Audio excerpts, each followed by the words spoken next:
Well, finally got rid of getting a Subaru in the garage and got the Camaro back in. Race season's coming up, and she needs a little love. She runs okay. She's smoking a little bit. A couple years back, I hurt her, and I replaced 2 pistons, but I didn't go through re-ring the whole thing. So I think maybe some of the rings lost some tension when she got hot. But currently, this is a 400 small block, board 40 over, so it's 409 cubic inches. It has an Eagle internally balanced crankshaft in it, Eagle 6-inch H-beam rods, Flowtech 200cc cylinder heads, a Howard's solid flat tappet circle track cam that's in the 248-252 range with 108 degree lobe separation. It's topped by an old Performer RPM intake manifold with a tapered combo spacer on top of that, and a 750 Holley double pumper with annular boosters. It's fed by a Carter mechanical fuel pump. It has a 1/2-inch fuel line from the tank all the way to the pump. It's got a Summit ignition on it.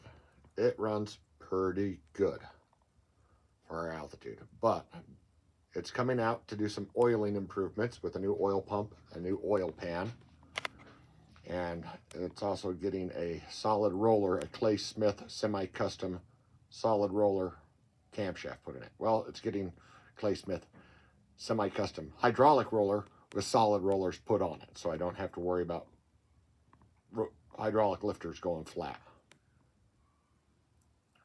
So, but first, I want to run a compression test on it and see how healthy it is. See if all the cylinders are even, to determine whether when I take it out, whether I'm going to re-ring the engine or not. So the first step is to pull all the spark plugs and do a compression test.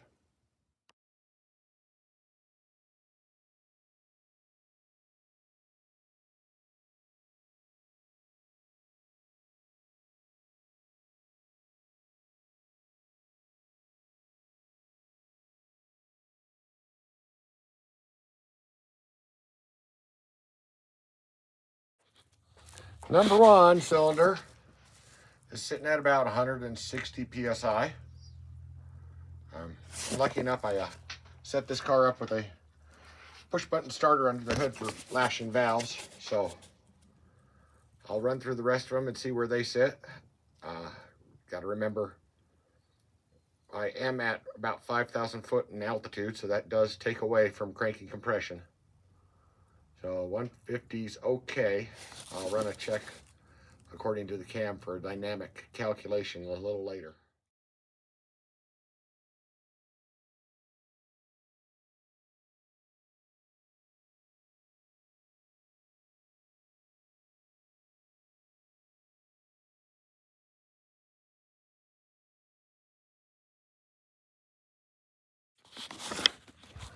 Okay, well, the first side, number 1 was a little low, just over 150. The rest were around 165, 170. Passenger side starting to look the same. Battery's slowing down, so I'm going to throw the battery charger on it and then see what we get.